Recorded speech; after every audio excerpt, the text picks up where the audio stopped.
Pessoal, bom dia. Bom, eu estou aqui para a minha primeira videoaula, tá? Para vocês. E é claro que antes de começar a aula, a gente tem que falar um pouquinho sobre a situação que a gente está vivendo. Vocês foram dispensados das aulas para poder ficar quietinho em casa, então eu espero que vocês estejam cumprindo as orientações das autoridades. A gente está lidando com uma situação que é séria, mas se cada um seguir o que tem que ser feito, a tendência é que isso passe o mais rápido possível, né? Eu postei, vocês viram, a maioria de vocês viram o GR8, eu postei uma atividade de revisão.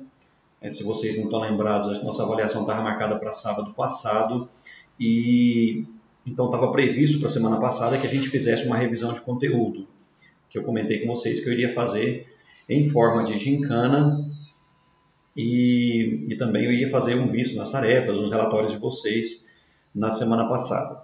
Bom, o que acontece? Essa atividade que eu postei, se vocês observaram, vocês perceberam que essa atividade ela contempla todo o conteúdo que foi trabalhado ao longo do primeiro bimestre. O que eu fiz, na verdade, foi simplesmente pegar todas as minhas aulas e dividir nessas 15, 16 questões que eu postei para vocês. Então, eu quero que vocês, por favor, para vocês se manterem ligados ao que a gente estava vendo, que vocês façam isso com responsabilidade. Ou seja, pega direitinho, pega o relatório. Se você não tem um relatório bem estruturado, porque, como eu disse, eu não exigi um padrão de relatório, entre em contato com alguém que tenha. Vocês têm acesso à internet, vocês têm acesso ao livro didático. Então, procure responder isso da forma mais responsável possível. Tá? E aí, o que acontece? A gente estaria essa semana, provavelmente hoje, eu já estaria corrigindo, entregando a prova para vocês corrigida, revisando a prova com vocês para ver o que vocês acertaram, por que erraram, o tipo de resposta que eu esperaria de vocês. E aí, posteriormente, eu já estaria começando o conteúdo de segundo bimestre, que é o que a gente vai fazer agora. Tá? Essa aula nossa, se você puxar aí, como sempre a gente faz, a gente trabalhou a origem da vida, a gente trabalhou água, sais minerais e a gente trabalhou por último carboidrato. Vocês se lembram que a gente trabalhou carboidrato e seria o nosso último assunto de avaliação, certo? Bom, quando eu trabalhei carboidratos com vocês, eu comentei com vocês assim que a maioria dos carboidratos eles são quebrados, se transformam em glicose, essa glicose ela é capturada pela corrente sanguínea, levada para as células e, como foi dito algumas vezes, essa glicose ela é metabolizada para a produção de ATP, para que nós possamos ter energia para o nosso cotidiano. Uma outra coisa que eu comentei com vocês sobre carboidratos é que quando a gente não usa esse carboidrato de imediato, esse carboidrato ele é convertido, ele é transformado a glicose, ela é transformada em moléculas de glicogênio, que é a nossa fonte de carboidrato, que é guardada, como eu comentei com vocês, principalmente em dois pontos, no fígado e nos músculos, certo? Bom, acontece que acaba que isso é o pontapé inicial para trabalharmos esse segundo assunto, que é a questão dos lipídios. O que acontece? No nosso corpo, os lipídios eles exercem função de reserva energética, certo? Como assim? Digamos que você absorveu uma quantidade excessiva de carboidrato ou até mesmo de lipídios, então esse carboidrato não sendo usado, ele vai ser transformado em lipídios, em especial um tipo de lipídio chamado glicerídeo, certo? Ele vai ser usado, então a gente tem como principal fonte dos lipídios a função de reserva energética, para os animais como um todo. Quando a gente fala reserva energética, quer dizer, todo aquele alimento que você absorveu e que você naquele momento não usa, se você guarda ele por um tempo maior no corpo, você acaba transformando ele em reserva energética. Aqui está a imagem de um animalzinho que acabou absorvendo uma quantidade maior de comida que deveria, então ele guardou isso em forma de gordura, em forma de lipídio, certo? Bom, o que acontece, pessoal? Essa reserva de lipídio que nós temos, ela é guardada num tecido abaixo da pele, que nós chamamos de tecido adiposo subcutâneo, certo? Ou seja, embaixo da pele. E o tecido adiposo, eu coloquei essa imagem aqui, que eu acho que é uma imagem que alguns de vocês já tiveram acesso a ela. Isso aqui é a imagem de um toucinho, bem popular, encontrado em açougues, encontrado em feiras livres. Então, se você observar aqui embaixo, na parte de baixo dessa imagem, nós temos a pele, e aqui nós temos aquilo que é usado para fazer a banha de porco, que muita gente usa para fazer comida, ou para fazer o torresminho e tal. Isso aqui é tecido adiposo, certo? É esse tecido que também é usado por nós para guardar lipídio. Em função desse lipídio estar guardado nesse tecido logo embaixo da pele, acaba que esse tecido adiposo ele exerce também um importante papel no nosso corpo, que não só o de guardar energia. Por exemplo, o papel de controle térmico. Quando eu falei para vocês sobre água, eu comentei com vocês que a água tem importante papel no controle de temperatura. A gente libera a água na forma de suor para poder resfriar o corpo. No entanto, quando a gente precisa conservar a temperatura do corpo, e aqui nós temos um exemplo de um animal que vive em regiões geladas, o que esse animal tem? Ele tem uma enorme quantidade de pelos, o que colabora para a manutenção da temperatura, para que ele não perca o calor produzido pelo seu próprio metabolismo. Só que ele também tem, no tecido adiposo, uma grossa camada de lipídios, certo? Esse lipídio ele funciona como isolante térmico, ou seja, ele não permite que o frio do ambiente passe para o seu corpo e nem que o calor produzido pelo seu metabolismo saia. Ou seja, funciona então o importante papel de isolante térmico, de controle térmico. Um outro papel importante dos lipídios é o papel de absorção de impactos. Então, o que acontece? Alguns dos moldes que a gente tem, algumas das áreas que nós desenvolvemos lipídio e armazenamos em forma no tecido adiposo, acaba tendo esse papel de absorver impacto. Então, você observa aqui na imagem, essa área aqui, ó, desse bebezinho, claro que o bebê uma pessoinha que não costuma ficar muito tempo sentado, mas quando ele senta ou quando ele cai de bumbum no chão, esse lipídio que está revestindo a musculatura do seu bumbum acaba servindo para absorver impacto, certo? Então, por isso que nós temos em volta dos músculos do nosso bumbum, nós temos uma camada de tecido adiposo exatamente para isso, com esse papel de absorver impacto. Essa absorção de impacto, ela não tem papel só na parte externa. Se você pensar, os nossos órgãos internos, eles são também protegidos por camada de tecido adiposo. Ou seja, na movimentação do dia a dia, o movimento que nós fazemos no nosso corpo, os órgãos que nós temos na parte interna, ou eles são revestidos por gordura, ou eles têm, os órgãos que estão em volta dele, são revestidos por gordura. Se você pegar uma costela, por exemplo, uma costela de porco, uma costelinha de porco, uma costela de vaca, você vai perceber que na parte interna da costela tem gordura. O papel daquela gordura, o papel daquele tecido adiposo é exatamente esse, proteção mecânica. Se haver o impacto dos órgãos com aquela costela ali, esse impacto vai estar sendo absorvido por essa camada de tecido adiposo. Então é um outro papel importante desse tecido. A gente acha que a gordura é uma coisa que só faz mal. Na verdade, não. Ela traz alguns benefícios. É claro que nas suas devidas proporções. Um outro... A gente fala assim que os lipídios, eles são, assim como a gente viu com relação aos carboidratos, não sei se vocês estão lembrados, quando eu falei para vocês que os carboidratos eles são classificados em 3 grupos. Monossacarídeo, oligosacarídeo, também chamado de disacarídeo, e polissacarídeo. Os lipídios eles também são classificados em grupos. O primeiro, talvez um dos mais importantes para nós, é exatamente esse grupo que a gente chama de glicerídeo. Quando você procurar a definição de glicerídeo, você vai ver lá que glicerídeos são óleos e gorduras em geral. Qual a diferença entre óleo e gordura? Simplesmente a questão do seu estado físico. Quando a gente se refere a óleo, a gente está falando de óleo de soja, azeite de oliva, óleo de amêndoa, ou seja, lipídios que na temperatura ambiente estão líquidos. Quando a gente fala de gordura, a gente está falando de banha de porco, a margarina,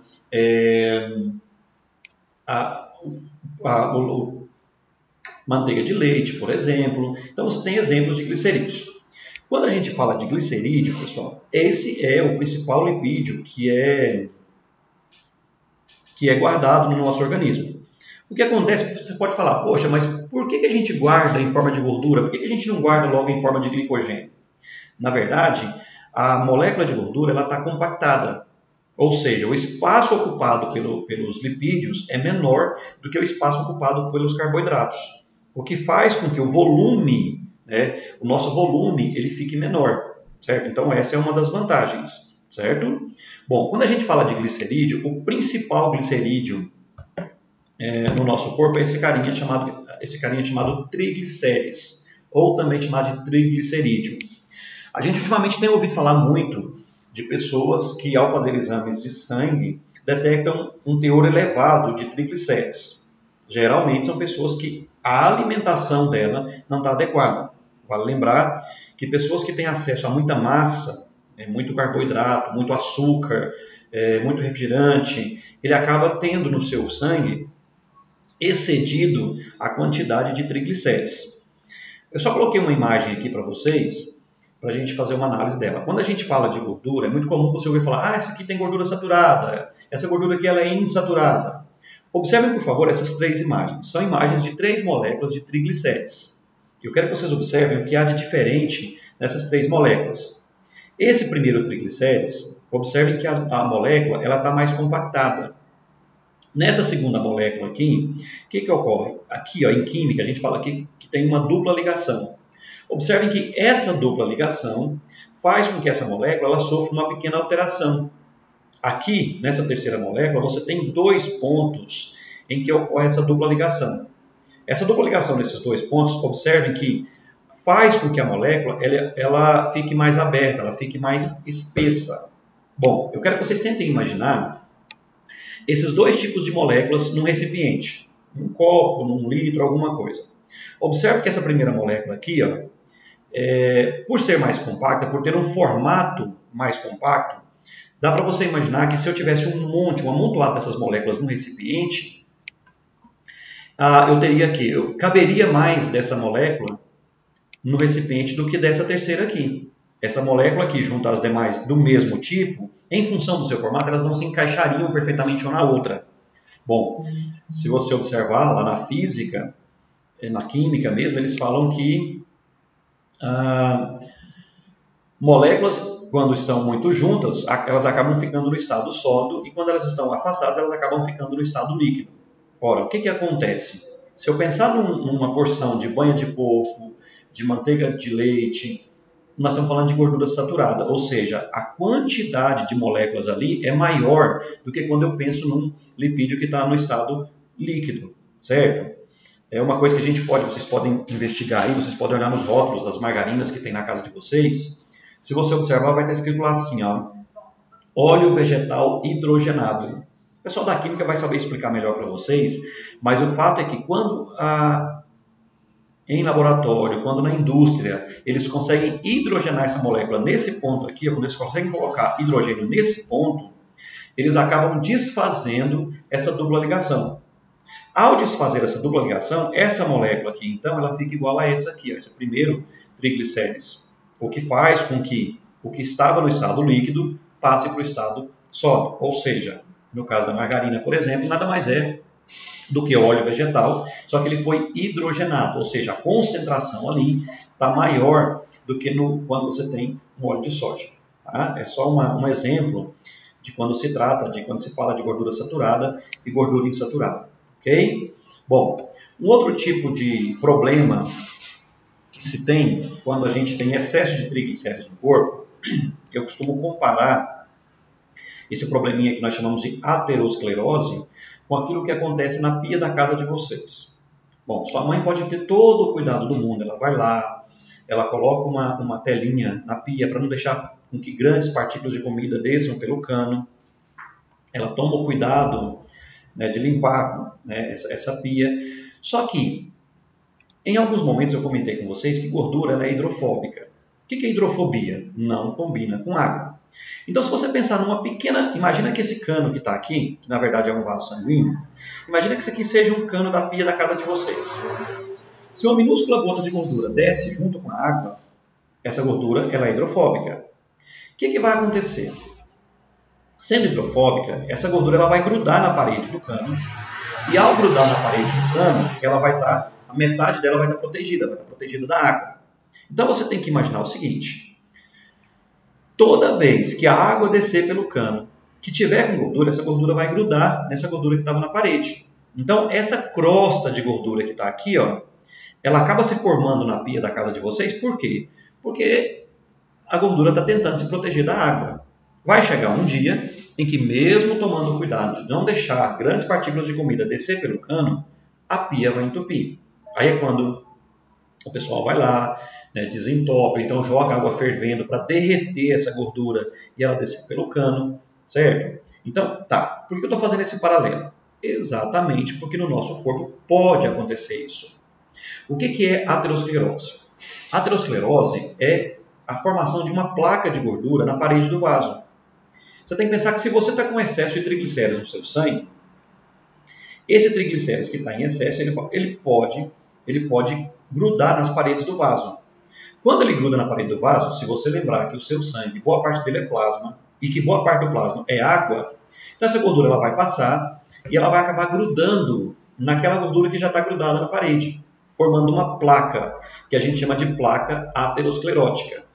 Essa placa formando, pessoal, qual o problema que a gente vai ter? A gente vai ter, num primeiro momento, a gente vai ter o problema de aumento de pressão. Porque se você diminui o calibre do vaso, se você fez o vaso sanguíneo ficar mais estreito, eu tenho a mesma quantidade de sangue passando por um espaço menor. Então você vai ter um aumento de pressão. Como consequência desse aumento de pressão, você pode ter, por exemplo, um AVC. Você pode ter, por exemplo, essa formação de placa aterosclerótica, ela pode acontecer nos chamados vasos coronários. O que são vasos coronários? Vasos coronários são os vasos que irrigam o próprio coração. A musculatura do seu coração, assim como você tem artérias saindo por outras partes do corpo, você vai ter artérias saindo para o próprio coração. Então pode acontecer de você formar uma placa aterosclerótica nos vasos coronários. E quando você vê algumas pessoas fazendo cirurgia no coração para desobstruir esses vasos coronários. Essa obstrução geralmente acontece em função da pessoa ficar muito tempo com excesso de triglicéridos na sua corrente sanguínea. Ok? É só um detalhe interessante sobre essa questão dos triglicéridos quando eles estão em excesso no corpo. São importantes? Sim. São reserva de energia? Sim. Só que em excesso eles podem trazer problemas. Bom, um outro tipo de lipídio que existe é o que a gente chama de cera. Existem alguns seres vivos que produzem lipídio com esse formato, né, formando as ceras. Aqui eu coloquei 3 exemplos. Você tem a cera de abelha. A abelha, quando ela produz a sua casa, como cera é um tipo de lipídio, ou seja, hidrofóbico, fazer uma casa de cera é fazer uma casa protegida da água. Então é nessa casa que ela vai colocar os seus filhotes para se desenvolverem, é nessa casa que ela vai guardar os alimentos, certo? Quer dizer, a cera, na verdade, é usada por eles para confecção, para estruturação das suas moradias, certo? E isso é usado também pelo ser humano na indústria, né? Nós, seres humanos, a gente produz cera, certo? Aqui você tem a estrutura do nosso ouvido. Vocês ouviram lá no 8º, 7º ano, talvez, que o nosso sistema auditivo ele é formado por 3 orelhas de cada lado. Você tem a orelha externa, que é a chamada pavilhão auditivo. Essa orelha externa ela tem o papel de captar ondas sonoras. Então, quando a onda chega, ela é captada. As curvas que nós temos na orelha funcionam como uma espécie de amplificador. Essas ondas são amplificadas e elas são encaminhadas por um canal auditivo e acabam chegando aqui, ó, nessa membrana que a gente chama de membrana do tímpano. Pessoal, essa membrana do tímpano é uma membrana tão sensível, mas tão sensível, que você só está me ouvindo agora exatamente porque essa onda conseguiu fazer com que essa membrana vibrasse. Essa membrana aqui, ela vibra com a onda sonora. Essa vibração ela vai passar para os 3 menores ossos que nós temos no corpo, que são martelo, bigorna e estribo. Esses 3 ossinhos, ao receberem a vibração do tímpano, que passa de um para o outro, vão chegar até que esses ossinhos estão na orelha média. Essas vibrações vão passar por uma estrutura que a gente chama de cóclea, ou caracol. Essa estrutura do ouvido interno agora, elas vão transformar essas vibrações em impulsos elétricos. Aí essa estruturazinha aqui, chamada de nervo auditivo, vai levar essa informação para o cérebro. Cara, por que eu estou falando isso agora para vocês? Essa membrana, ela possui uma sensibilidade tão grande que nós temos um mecanismo de proteção do tímpano, que é exatamente a produção de cera. Essa cera, ela nos protege contra a entrada de pequenos insetos, ela nos protege contra a poeira, resíduos, bactérias e coisas do tipo. Bom, o que acontece, pessoal, é que essa cera ela é produzida e ela é naturalmente expelida para a orelha externa. O cotonete, primeiro ano, foi feito para limpar as bordas da orelha externa. O cotonete não foi feito para limpar canal de ouvido. Quando você enfia um cotonete aqui, para tirar a cera do ouvido, você corre 2 riscos. O primeiro, de empurrar essa cera para dentro e acabar obstruindo o canal do ouvido. Isso vai fazer com que você não consiga ouvir direito. E o segundo, que é mais sério, eu acabei de dizer para vocês do tanto que essa membrana do tímpano é sensível. Então, ao enfiar o cotonete aqui, você corre o risco de estar danificando ou perfurando a membrana do tímpano. Se você perfura ela, né, dependendo da lesão que você provoca aqui, você pode desenvolver surdez. Isso eu estou sendo bonzinho, né? Eu falo muito em sala que eu sou bonzinho quando eu falo isso, porque o que a gente vê é a pessoa pegando chave de carro, pegando grampo de cabelo, pegando tampa de caneta. Então, pega objetos para tentar tirar essa cera. Isso não deve ser feito. Quando, por exemplo, alguém pega e mergulha numa piscina, o que é comum acontecer? A água, naturalmente, ela deveria entrar, certo? Entrou, a pressão da água vai fazer essa água entrar até aqui. Quando você sai, essa água naturalmente sai do seu ouvido sem nenhum problema, certo? Aí, o que acontece? O que vai acontecer? Às vezes ocorre de quando você mergulha no fundo da piscina, você acaba deslocando essa cera. Então a água entra, a cera desloca e cria um tampão aqui. Então é muito comum você ver a pessoa saindo da piscina se incomodando com essa cera que está ali, obstruindo a saída dessa água. Então você vê a pessoa enfiando o dedo no ouvido, dando uns pulinhos ali. Às vezes simplesmente a pessoa vai para debaixo de um chuveiro de água quente, é claro que é um quente suportável, o que ocorre? O calor da água acaba derretendo essa cera derretida então vai sair para as bordas da orelha externa e a água que estava presa lá dentro, que não pode deixar lá dentro porque ela pode conter fungo, pode conter bactéria, essa água não pode ficar lá. Então o fato de você entrar debaixo do chuveiro, aquecer essa água aqui, essa cera, desculpa, você acaba resolvendo o problema, certo?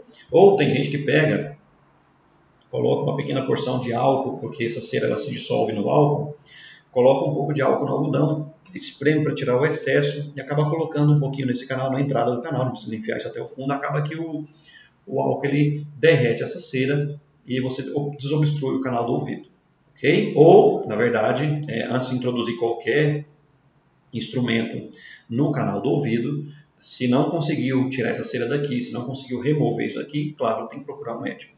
Outra forma que é interessante de cera que existe é exatamente o que eu coloquei nessa imagem aqui. Se você observar, essa folha, ela tem pequenas bolhas, pequenas porções de água. A impressão que a gente tem é que você jogou água numa estrutura que tinha gordura. Bom, porque na verdade tem.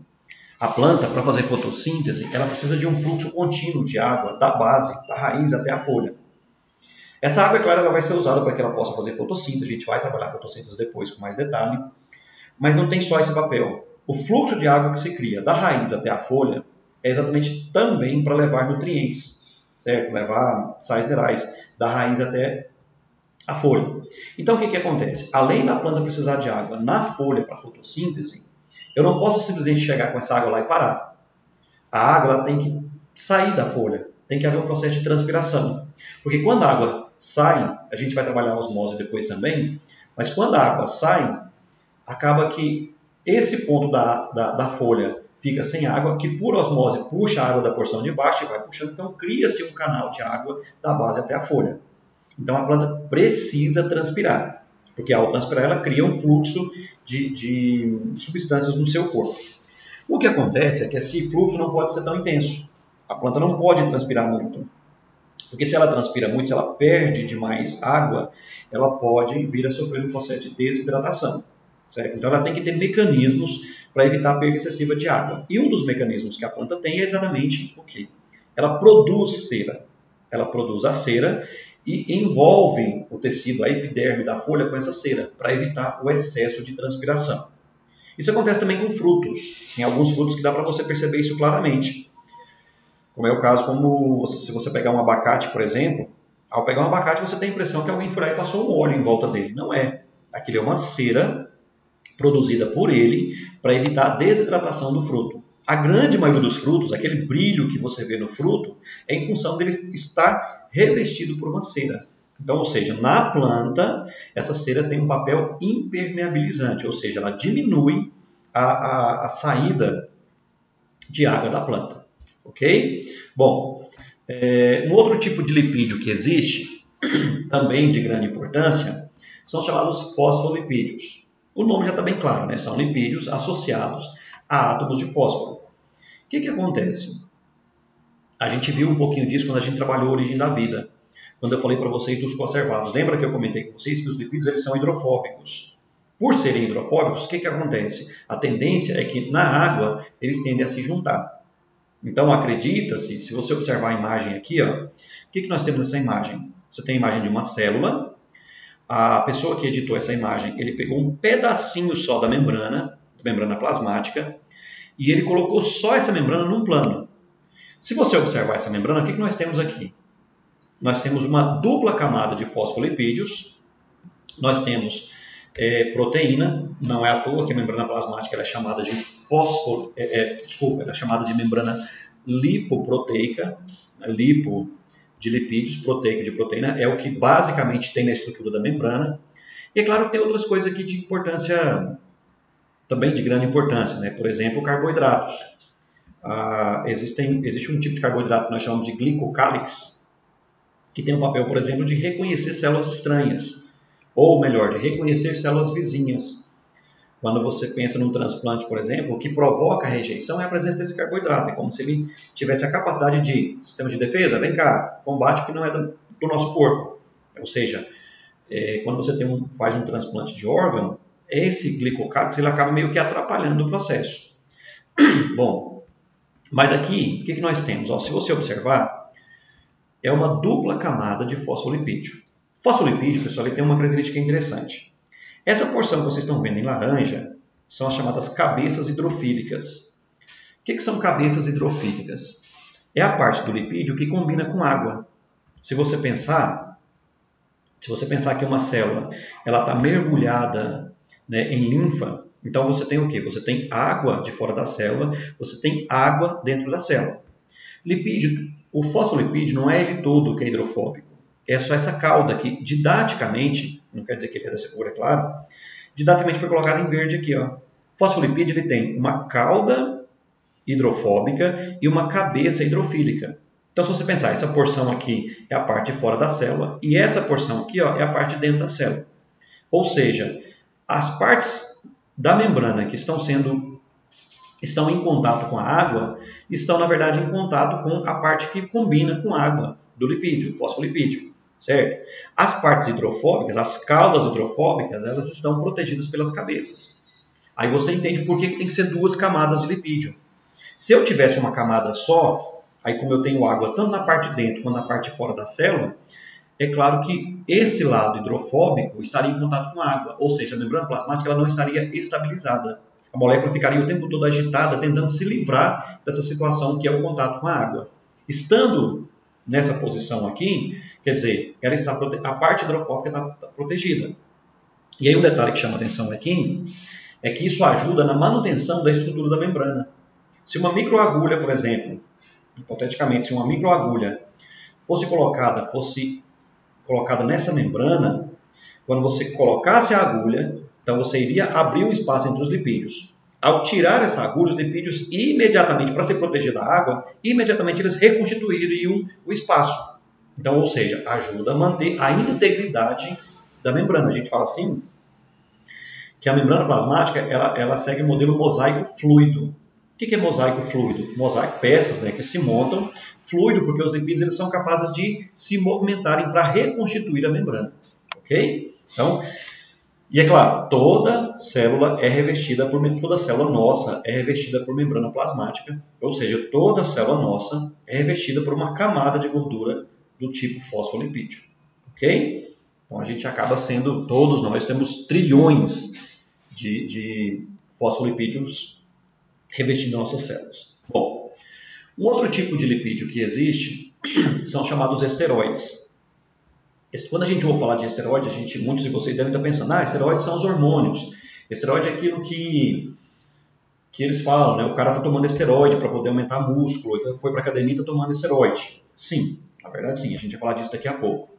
Mas quando a gente fala de esteroides são os lipídios que são usados no corpo como hormônios, certo? O principal esteroide é esse cara aqui, ó, chamado colesterol. O colesterol ele é visto como vilão, né? Muita gente quando fala de colesterol já lembra logo de entupimento de artéria, já lembra logo de problemas causados pelo excesso de colesterol. Acontece que o colesterol ele tem algumas importâncias. Ele é necessário ao nosso organismo. Ele é parte da constituição da membrana plasmática, ou seja, ele faz parte da formação de todas as nossas células.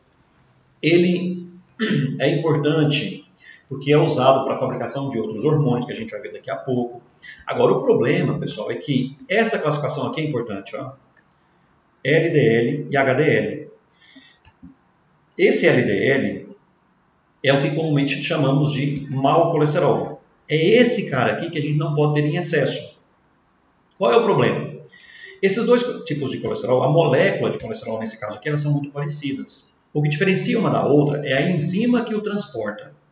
A enzima que transporta o chamado mau colesterol, ela tem uma forte tendência de se depositar nas paredes do vaso, formando aquela placa de gordura que eu citei agora há pouco, formando a tal da aterosclerose, certo? E aí, já esse bom colesterol não, ele tem tendência, em função da enzima que o transforma, que o transporta, então ele tem tendência de fazer, de cumprir os papéis importantes do colesterol. Então, quando se fala de LDL, é ele que é o problema que faz criar a mesma situação que nós citamos anteriormente, quando nós falamos de triglicérides, que é a formação dessa placa de gordura que pode provocar infarto do miocárdio, que pode provocar aumento de pressão, pode levar à formação de um acidente vascular cerebral, o tal do AVC. E aí, uma outra importância do colesterol é exatamente atuar como precursor de hormônios sexuais. O que é isso? Os nossos testículos e os ovários, eles são capazes de produzir esses 3 hormônios sexuais aqui, ó, a testosterona, o estrógeno e a progesterona. O que esse assunto tem a ver com colesterol? É porque, na verdade, os testículos e os ovários, eles usam para produzir esses 3 hormônios o colesterol, certo? E aí a gente vai trabalhar isso em educação sexual lá no final do ano com mais detalhes, mas como o assunto também está ligado a lipídios, o que a gente tem? Testosterona é o hormônio que faz o homem ter características tipicamente masculinas. Eu estou falando de quê? De pelos em maior quantidade pelo corpo, eu estou falando de barba, de pelos no peito e assim por diante. Isso não quer dizer que quem não tem a testosterona. A formação dessas características, elas também sofrem influência da questão genética, né? A questão da massa muscular mais desenvolvida é provocada pela testosterona. A questão do metabolismo, o metabolismo do homem é mais acelerado do que o da mulher em função da testosterona.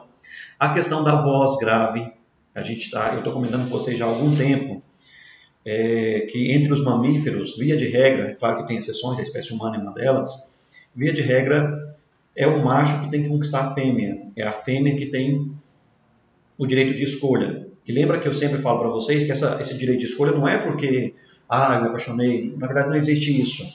O que acontece é que, aquela frase que eu venho falando com vocês sempre, né? Pai forte, filho forte. A fêmea escolhe um macho de acordo com as necessidades, certo? Necessidade de quê? Eu quero que meu filho sobreviva até a idade adulta. Então, eu preciso de alguém que tenha mais habilidade para buscar uma presa ou para correr de um predador e assim por diante. Essas características que são provocadas pela testosterona no homem são características que a gente chama de características sexuais secundárias. Metabolismo acelerado, massa muscular desenvolvida, etc. E tal. Bom, o que é um dos problemas que nós temos aqui?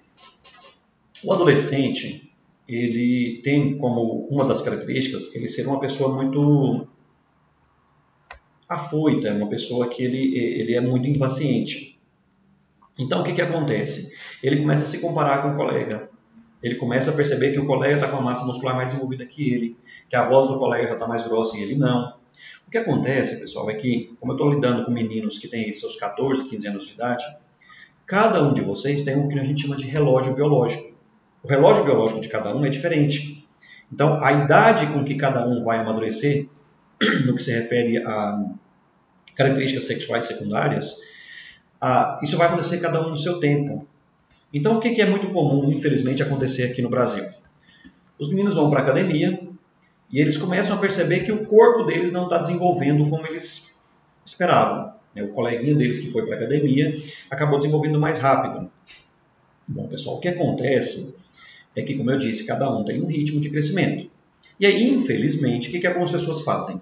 Acabam fazendo uso de uma substância que a gente chama naturalmente de anabolizante.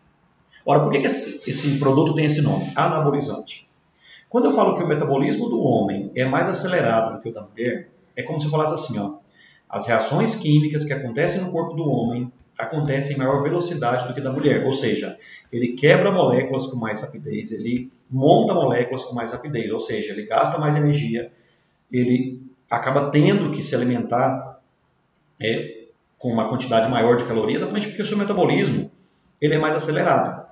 Quando a gente fala de metabolismo, a gente está falando de catabolismo, quando as moléculas são quebradas. Então, se você pensar assim, eu comi um pedaço de pão, você comeu amido, ele vai ser catabolizado, ele vai ser quebrado até virar glicose.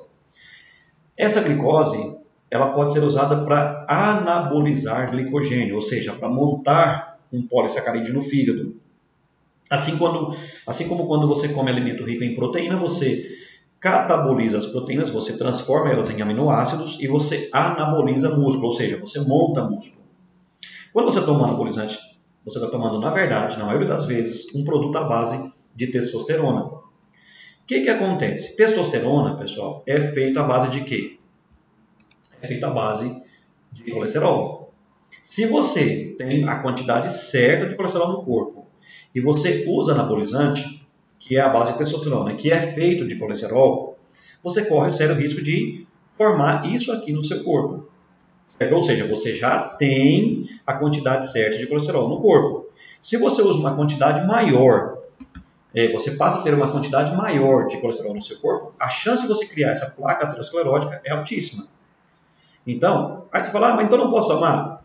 Pode, se devidamente orientado por um profissional da saúde, devidamente orientado por um médico responsável. Porque existem casos, sim, em que a pessoa tem problema de formação de massa, tem problema metabólico, e às vezes é em função de um baixo teor de testosterona. Então, o médico sabe da real necessidade de você usar ou não. Isso eu estou falando assim, daquele cara que vai lá e compra, sem orientação médica, compra anabolizante na farmácia. Porque, infelizmente, nós temos informações que pessoas usam, por exemplo, anabolizantes de animais, que também é a base de colesterol, mas que foi feito para um animal com um volume, uma massa muito maior. Então, por isso que você vê, de repente, uma pessoa foi para a academia, primeiro, segundo mês no máximo, o cara está aí morrendo de parada cardíaca, o cara está tendo um AVC, né? Exatamente porque está fazendo essas loucuras. Bom, um outro hormônio também de grande importância, que é feito à base de estrógeno, à base de colesterol, é o estrógeno.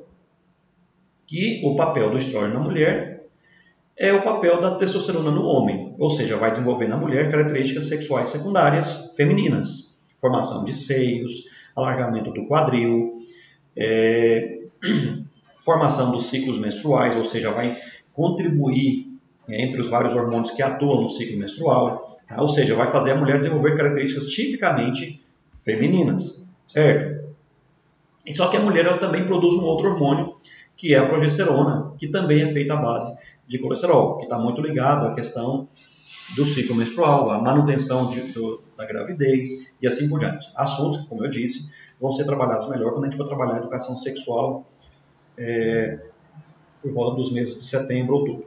Ok? Bom, e um outro, estamos falando sobre a classificação dos lipídios, um outro tipo de lipídio de grande importância é o chamado caroteno. Eu coloquei essa imagem aqui para vocês terem noção de que tipo, primeiro, de que tipo de alimento que apresenta caroteno.